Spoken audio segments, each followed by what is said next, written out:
Seltzer Kings. Podcasts. Ryan Reynolds here from Mint Mobile. With the price of just about everything going up, we thought we'd bring our prices down. So to help us, we brought in a reverse auctioneer, which is apparently a thing.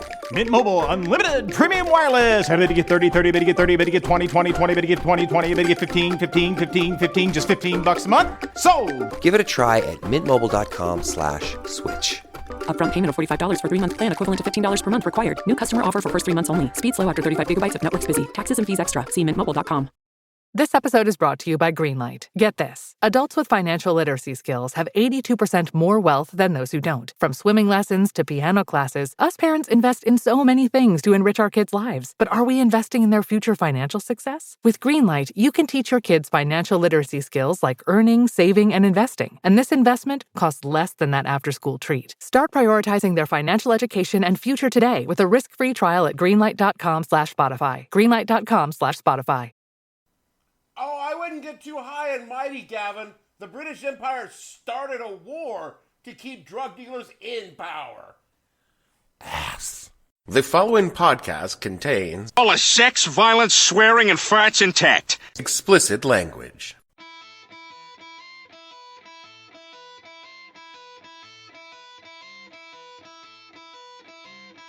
Hello and welcome to the podcast that asks a simple question. When you sent the entire Army Infantry Division to arrest a CIA-sponsored drug dealer, what the hell were you thinking? I'm your host, Dave Bledsoe, and this is episode number 501, Operation Just Because. It is part 3 of Summer Series 2025, and we're talking about 1989's invasion of Panama. Stay tuned.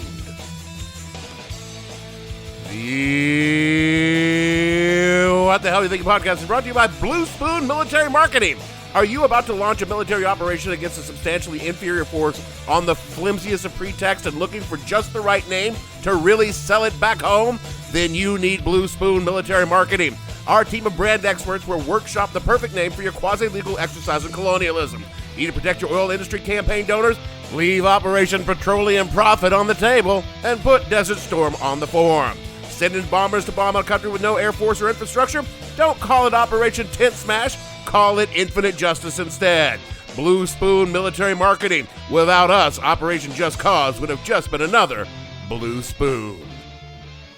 Fellow citizens, last night I ordered U.S. military forces to Panama. No president takes such action lightly. This morning, I want to tell you what I did and why I did it. For nearly 2 years, the United States, nations of Latin America and the Caribbean, have worked together to resolve the crisis in Panama. The goals of the United States have been to safeguard the lives of Americans, to defend democracy in Panama, to combat drug trafficking, and to protect the integrity of the Panama Canal Treaty. Many attempts have been made to resolve this crisis through diplomacy and negotiations. All were rejected by the dictator of Panama, General Manuel Noriega, an indicted drug trafficker. Last Friday, Noriega declared his military dictatorship to be in a state of war with the United States and publicly threatened the lives of Americans in Panama. So many veterans have their war stories, and yes, I certainly have told a few of my own. Lord and mercy, there it goes again. Admittedly, most of mine tend to start along the lines of, so I was in this bar drunk as shit, and then go downhill from there. It's just like your life. Like the time I closed down the house of ill repute in Greenville and left without purchasing any companionship, and the madam chased me down the hill with a broom. She ruined my cowboy hat, which is actually fortunate because I looked like an idiot in a cowboy hat. Or how I was drinking with some government spooks in one country, passed out and woke up in a totally different country. But, you know, people do sometimes ask me. I don't think that they did. Did you see any action, Dave? Dave, did you kill anyone? To which I say, no, God, no. I mean, the only thing I killed in the service were a bottle of booze and a bunch of brain cells. Thank you for your service. It's not that I didn't want to go to war and kill people. Well, actually, it totally is because I never wanted to do any of the military parts of being in the military. The marching, the exercising, the shooting at, the being shot. Sounds kind of dangerous. I figured best to leave that sort of thing to the people who enjoy that sort of thing, Army and Marines. Also, I had very little control over that sort of thing beyond the idea of joining the service least likely to put me in harm's way. It was just lucky that during my time, we weren't really doing that whole send people to a foreign place to fight big wars thing. We were still in our rebuilding phase, like a shitty sports team coming off a string of losing seasons. We were bolstering our rosters with some choice draft picks, in this case, volunteers, but building up our offensive line with some very expensive weapon systems and playing a lot of exhibition games on opponents that were not a real threat to our team. Even then, our record was kind of spotty at best. I mean, it's just that whole Somalia thing, that's just embarrassing. And as we learned last week, even the Grenadians managed to put points on the board against our A-list players. There was one time, however, that I almost got my cup of coffee in the big time. Your kid was hiding out in the minor leagues, and all of a sudden his number was up, and he was about to take the big at-bat in a game without consequences. But, his dog was too old, so he didn't have to go, which honestly, that should have been the case for everybody involved in the whole goddamn thing. Which brings me to this week's topic. That time in 1989, the United States invaded a tiny sovereign nation because its dictatorial leader had slipped our leash and was annoying the first Bush administration. I'm, of course, talking about the most expensive drug raid in history, Operation Just Cause, the invasion of Panama. But first, just get on with it. We got to talk about Panama and why it's so important that even today the United States can't keep their grubby dick beaters out of their business. The Isthmus of Panama links North America and South American continents, so it has been connected to human activities going far back into prehistory. Archaeological evidence indicates humanity goes back as far as 2500 BCE, as Stone Age hunters traversed the narrow land bridge, and by 500 CE, native civilizations had settled the area, and evidence of trade between societies in North America, South America, and the Caribbean indicate the importance of that rugged strip of jungle, even back then. Which is, of course, why the Spanish moved in and made themselves right at home in the early 1500s. It was Balboa, the explorer, not the boxer, who figured out how important Panama would be to Spanish world domination ambitions when one of his expeditions discovered just how narrow Panama truly was. And by 1519, Panama City was founded on the Pacific side of the isthmus, and by 1520, there was a functioning port on the Pacific, mostly serving the slave trade. Always seems to come back to that, doesn't it? The dream for Panama, going all the way back to the early colonization, was a fast route to the Pacific Ocean. I mean, that's why Columbus came west in the first place. He just stayed for the looting and slave taking. Magellan made the first transit around what he named the Straits of Magellan because, he's not at all stuck up like that. And it was a sheltered passage around the bottom of Chile into the Pacific Ocean that is slightly less dangerous than rounding Cape Horn. Unfortunately for everyone involved, central Panama is a mountainous jungle and not really conducive to moving freight from one coast to the other, so the Spanish just had to settle for the looting, colonialism, and slavery. But the dream of Panama as a shortcut never died. In 1882, the French tried digging a ditch from one side to the other, coming off their success in digging a ditch from the Med to the Red Sea in Egypt.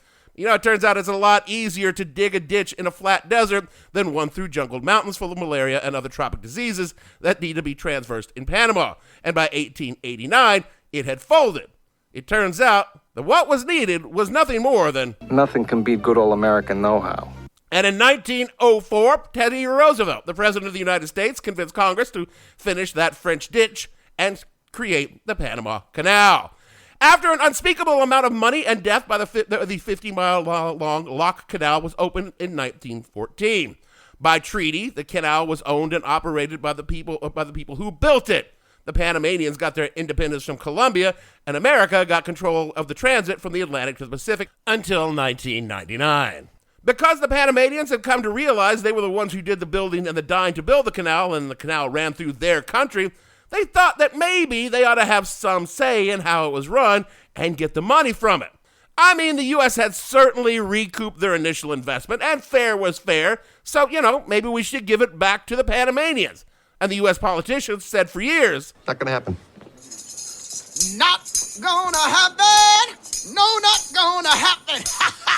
Until Jimmy Carter came along and said, yeah, we can make that happen, and signed a new treaty with Panama that returned the canal. The U.S. military bases along the canal, operation and financial control of the canal back to Panama in exchange for Panama's promise of neutrality of transit for U.S. ships and the U.S.'s promise to defend the canal from any other nation that might try to control it.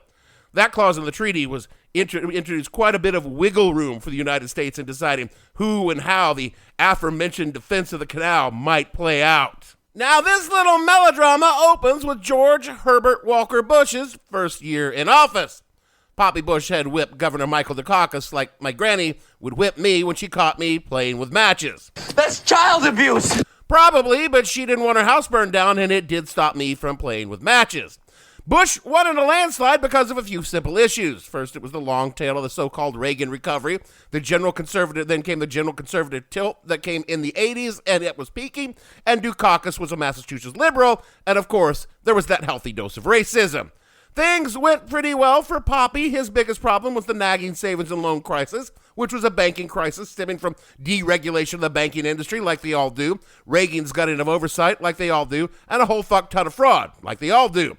Including, by the way, some fraud done by the forgotten Bush son, Neil, who barely avoided going to jail. None of that was a huge problem for Bush during his first year. What was a problem is that people thought George Bush was kind of, He's, kind of a pussy. Yeah, we discussed that whole thing back in episode number 393. That's a plug. So I'll just summarize it for this episode. Ronald Reagan was perceived as a man's man, strong, tough, virile, standard American macho bullshit. While Bush the elder was seen as bookish, cerebral, kind of, a reader. Looks like we got ourselves a reader. All of which is pretty wild since Reagan made movies during World War II about not catching VD, and George H.W. Bush actually fought in the war. He was shot down by an anti-aircraft fire on a bombing raid. I mean, dude ran the CIA. He had people murdered. Allegedly. And it galled Poppy that they thought he was a wimp and made him want to kill more people.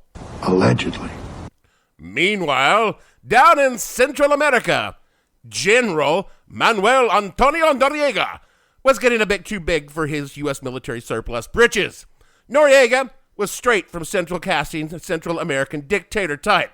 A graduate of military school, he entered the government as a henchman in a U.S.-backed military coup. I mean, I can't actually verify that the U.S. did it, but the CIA was doing so many coups at the time, I'm just going to run with it. And while the head of the military hunter running Panama was this cat by the name of a lieutenant colonel, because you never call yourself general when you're running the country, by the name of Omar Torrijos, and Noriega was not running the country. He was Torrijos' chief of intelligence. It sounds pretty ominous. Well, seeing as Manny was a graduate of the infamous School of the Americas, that's sort of a finishing school for torturers and goons, it was pretty ominous.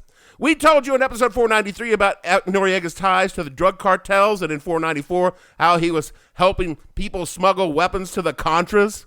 Stupid logs. So for years, he'd been a pretty busy man, far too busy to be president of Panama.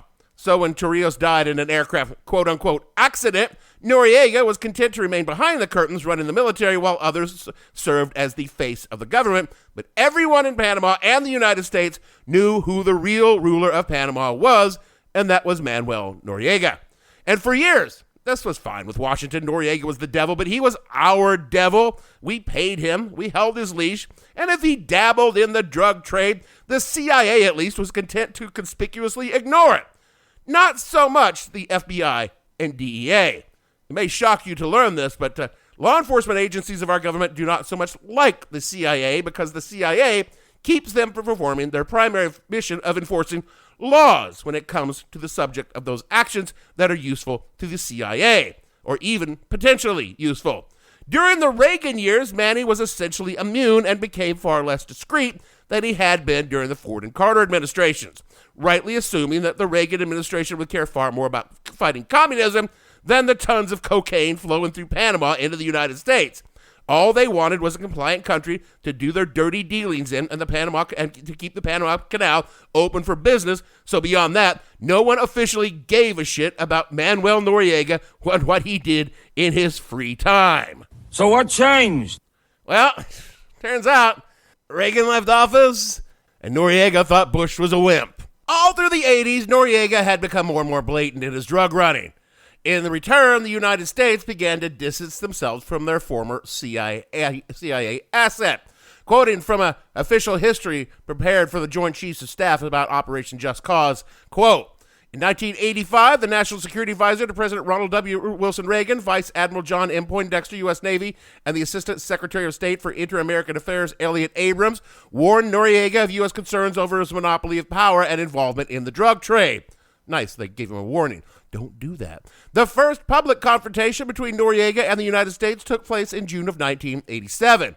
A former chief of staff in the Panamanian Defense Force, or PDF, Colonel Roberto Diaz Herrera, accused his old master of complicity in the death of Torrijos, electoral fraud, and the 1985 murder of the leader of Noriega's political opposition, Hugo Spadafora. During the anti-Noriega demonstrations that ensued, Noriega's riot police suppressed the unarmed demonstrators. The United States Senate promptly passed a resolution calling for the dictator to step down. A pro-Noriega mob attacked the U.S. Embassy, and the State Department cut off all economic and military aid to Panama, unquote. In 1988, the chief of the Panamanian National Police attempted a coup of his own, aiming to topple the Noriega government. The coup, almost certainly instigated or at least tacitly endorsed by the U.S. government, had zero chance of succeeding since so many of the officers in the Panamanian Defense Force were also making an obscene amount of money in the drug trade and were sticking with their money man, Noriega. In the weeks following the failed coup, Noriega stoked anti-American sentiments in the streets of Panama and, more annoyingly to the United States, cozied up to Cuba and Venezuela. Reagan's National Security Council urged that something be done about Panama, but Reagan, or far more likely Bush, who was the Republican nominee in an election year, refused to get involved at the time. Not going to do it. Wouldn't be prudent at this juncture. Which further emboldened Noriega. Again, from the JCS history, quote, in 1988 and 1989, Noriega turned to Cuba, Nicaragua, and Libya for economic and military assistance. Cuba and Nicaragua funneled communist bloc weapons and instructors to Panama and helped Noriega to develop civilian defense committees, the so-called dignity battalions for intelligence collection and population control. Libya contributed $20 million in 1989 in return for Noriega's permission to use Panama as a base to coordinate the activities of terrorist and insurgent groups throughout Latin America, unquote. Allegedly. In May of 1989, the Panamanians held an election, and shockingly, Noriega's guy did not win. Equally shockingly, the guy who did win was not allowed to take office. Noriega placed the country under unofficial martial law, and Bush deployed 1,900 additional troops to the U.S. bases in Panama to bolster their security. Now, the treaties that were closing the U.S. bases and turning the canal over would not go into effect for another decade, meaning the U.S. military still had a sizable presence in the country. Around 13,000 Army, Navy, Marine, and Air Force personnel were stationed at bases throughout the country, but mostly around the capital and through the Canal Zone, a strip of land 5 miles wide on either side of the canal that was by treaty United States territory. It was during this build-up that your humble podcast host almost got orders to deploy to Panama with his military working dog to enhance security on Howard Air Force Base, which had been experiencing multiple probes and even exchanges of gunfire with unknown shooters, but everyone knew it was the Panamanian Defense Force taking pot shot at us. Having my deployment orders in hand, I was days away from getting on a plane when the veterinarian who took care of our military dogs noted that my 10-year-old German Shepherd was a bit long on the tooth for jungle warfare.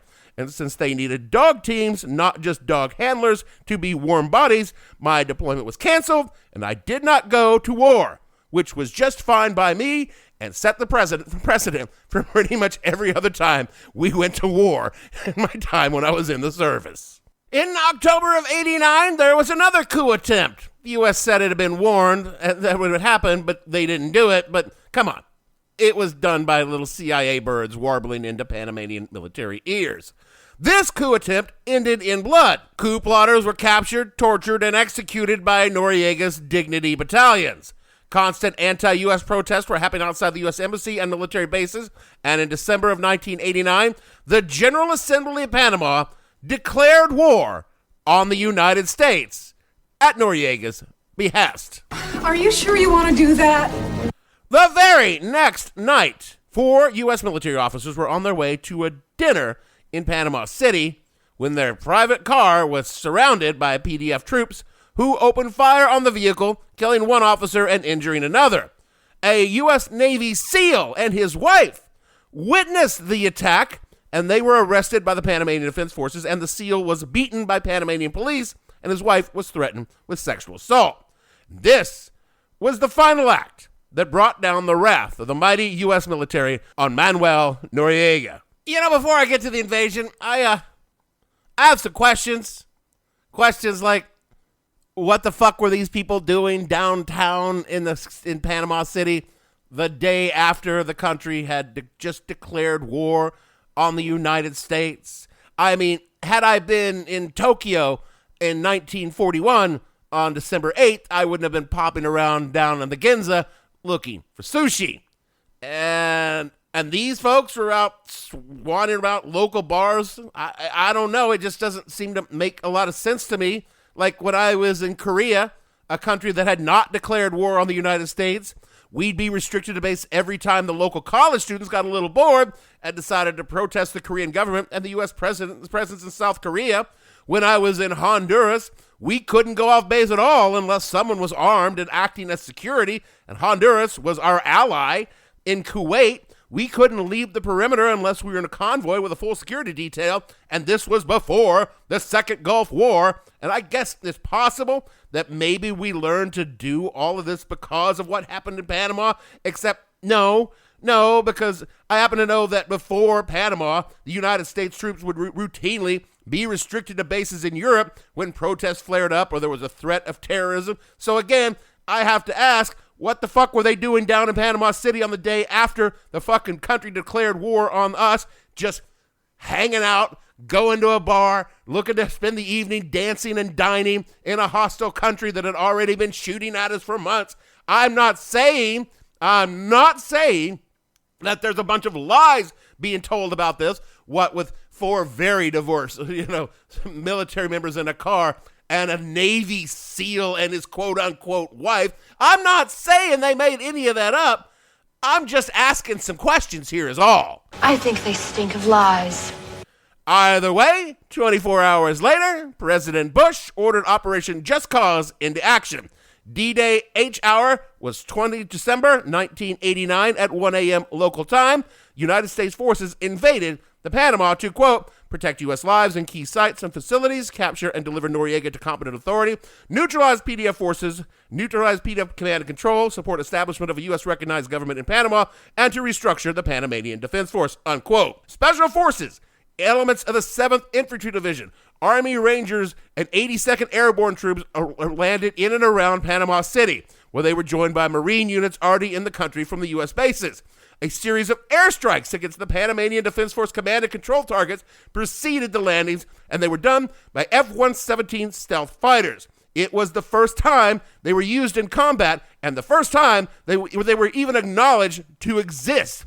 And you might think that using next-generation stealth technology against a nation whose entire quote-unquote Air Force consisted of maybe a half a dozen helicopters and a couple of prop transport planes seems, It does sound a little excessive. You're losing the big picture because, you see, we had to use these super cool things that we had because this was about more than a couple of Americans maybe, probably, sort of, kind of being shot and arresting a drug kingpin installed by our own government. This was about proving to America and the world that our new president was definitely the possessor of quite a large penis and was in no way a wimp. And also, it was very good for ratings. Images of tanks, troops, choppers, and those cool black planes were great for fucking CNN. So some 26,000 U.S. troops were on the ground within 24 hours. Facing off against them were some 12,800 Panamanian Defense Force soldiers, though only about 4,000 of them could be liberally construed as combat forces. And there were, of course, the paramilitary dignity battalions who did try to fight back. They just didn't do so very effectively. The outcome of the war was, of course, a foregone conclusion. There was still the question of getting our hands on Noriega, who did not so much lead his troops from the front.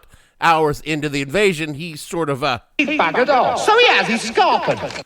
With $1 million bounty on his head, Manny went on the lam in a country that really didn't like him to begin with, and now had a million good reasons to turn his ass in, leaving him with very few options. So naturally, he turned to the one place a Central American drug lord dictator can turn to when he needs a little shelter. The Catholic Church. Specifically, the Apostolic Nunciature, essentially the Vatican's embassy in Panama, who granted him sanctuary, and then it was promptly surrounded by the U.S. military to make sure he didn't slip out. This led to one of the most amusing standoffs in military history. The U.S. soldiers couldn't storm a Vatican embassy, and Noriega wasn't coming out.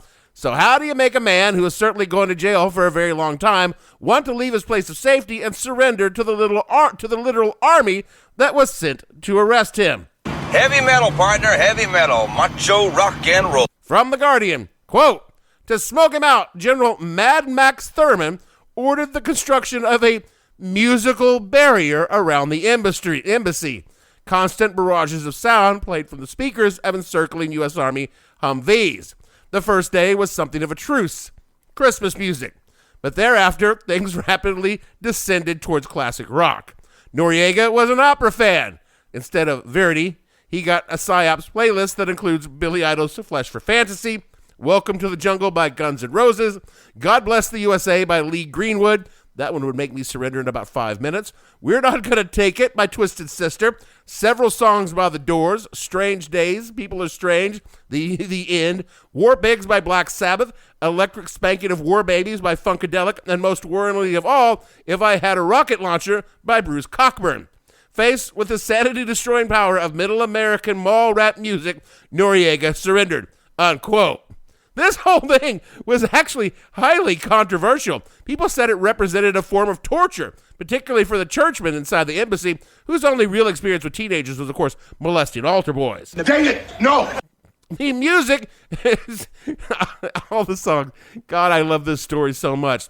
The music is included on a Spotify playlist that is linked in the show notes, was so annoying that Bush himself was drawn into the bait. Again, from the JCS history, quote, in the face of mounting public criticism and presidential concern, General Powell grew increasingly uncomfortable with the rock music at the nunciatures. President Bush viewed the tactic as politically embarrassing and irritating and petty.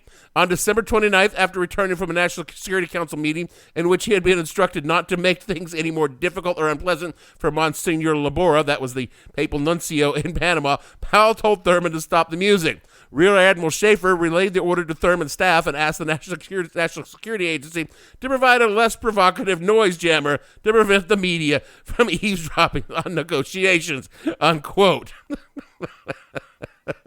But it worked. It was enough, and Noriega was taken into custody, flown to Miami. He was tried, convicted, and sentenced to 40 years in prison. In 2012, he was returned to Panama, where he was charged with crimes against that state, convicted, and sentenced to 60 years in prison, where he died of a brain tumor in 2017. The elected officials that Noriega had displaced were sworn into office, and a new, friendlier, less drug-running government was put in place. In order to keep the peace, significant United States forces stayed in Panama until 1994 in what was called Operation Promote Liberty, ostensibly to help Panama rebuild and, of course, to ensure the right kind of politicians stayed in power and ensure the right kind of corporations landed the contracts from the Panamanians to manage the canal after it was turned over in 1999. And by the right kind, of course, I mean companies that were friendly to the United States' interest. While originally it was a Hong Kong-based company that took over the contracts running the Panama Canal for the Panamanians, when Hong Kong was returned to China, people got a little tense about that, and recently the U.S. hedge fund conglomerate BlackRock took over all the contracts managing the canal. So don't worry. Everything down there is being run just fine. And by just fine, I mean it's being run by Americans again, but they just don't call it that. And I don't think we have any military bases there yet, but don't worry. Give Trump a little time, and he'll probably seize the canal zone back by force. I don't know what the fuck's going on with that asshole anymore. As was expected, this little war proved very popular back home in the States. From the Tampa Bay Times in 1990, quote, if anybody doubted it, recent polls shows that Lee Atwater, the Republican national chairman, was right, as well as crass, when he said that the death and destruction of the Panama invasion had won President Bush a political jackpot. As poker players know, while the winners crack jokes, the losers can only say deal. The new polls show Bush's popularity rating higher than any president since John F. Kennedy scored 83% right after the Bay of Pigs fiasco. Earlier this month, Bush won the approval of 76% of respondents in the New York Times CBS poll, and 79% in a similar survey by the Washington Post and ABC News. The conquest of Panama and the capture of Manuel Noriega clearly were major elements in Bush's high rankings. Not only did 74% of respondents to the Times CBS poll term the invasion justified, they were also largely responsible for the president's strong approval rating, 73%, in the general handling of foreign policy, unquote. Even the Panamanians seemed to approve of the United States invading their country, or at least most of the 794 that were asked about it by a U.S. polling firm.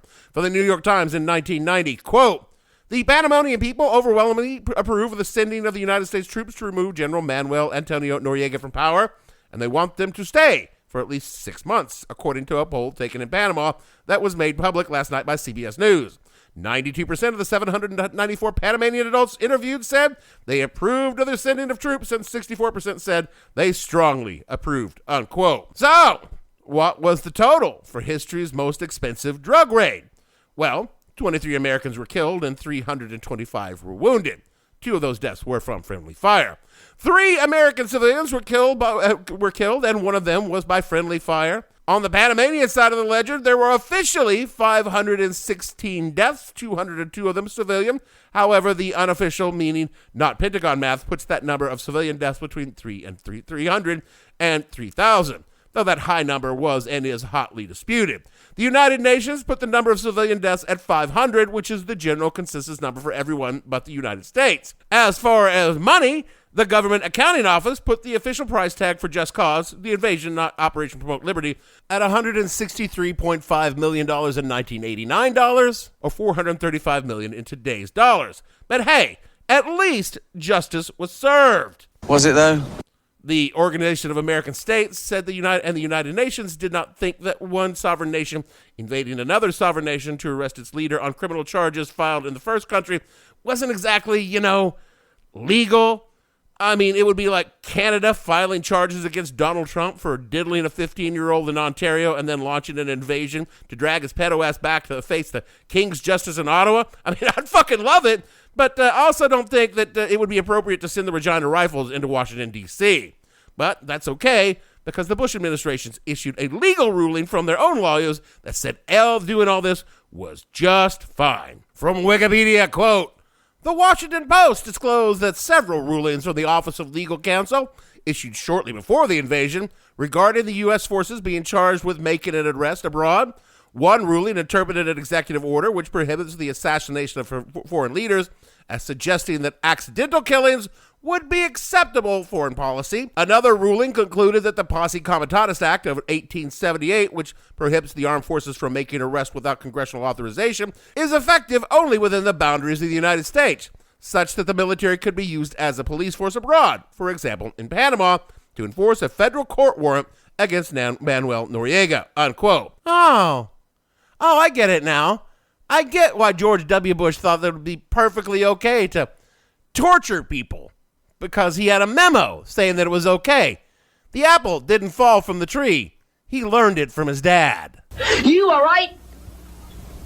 I learned it by watching you.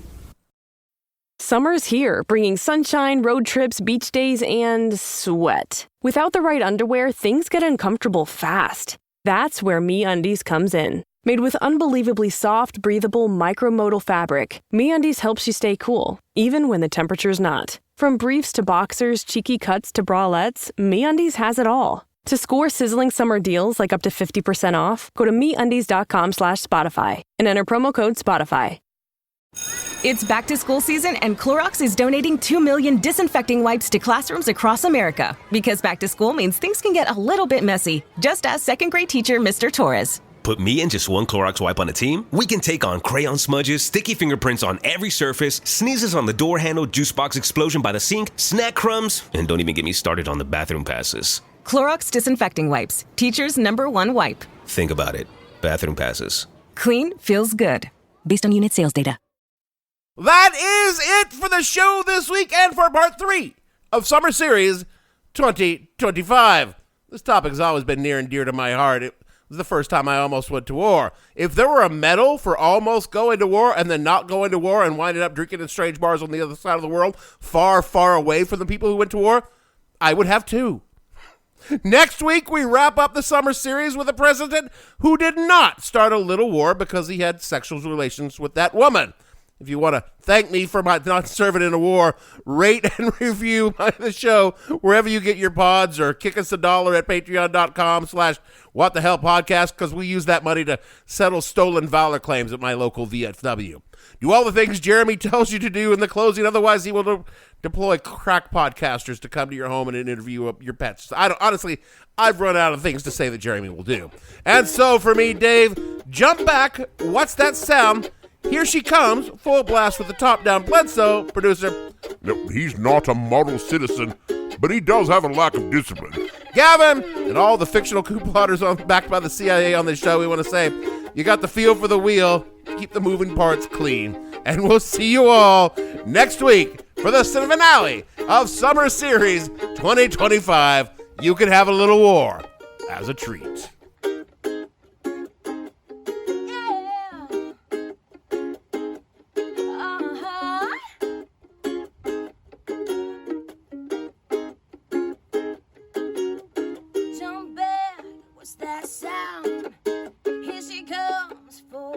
Top down, hot shoe, burning down the avenue. Model citizen, zero discipline. Don't you know she's coming home with me? You lose her in the turn. I'll get her.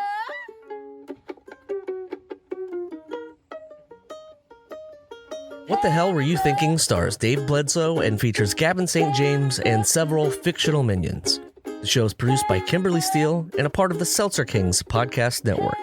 You can find more information on the show on their website, whatthehellpodcast.com, or on Facebook as What the Hell Podcast. Thanks for listening. I have no ending for this, so I take a small bow. That album got me through Kosovo! Seltzer Kings Podcasts.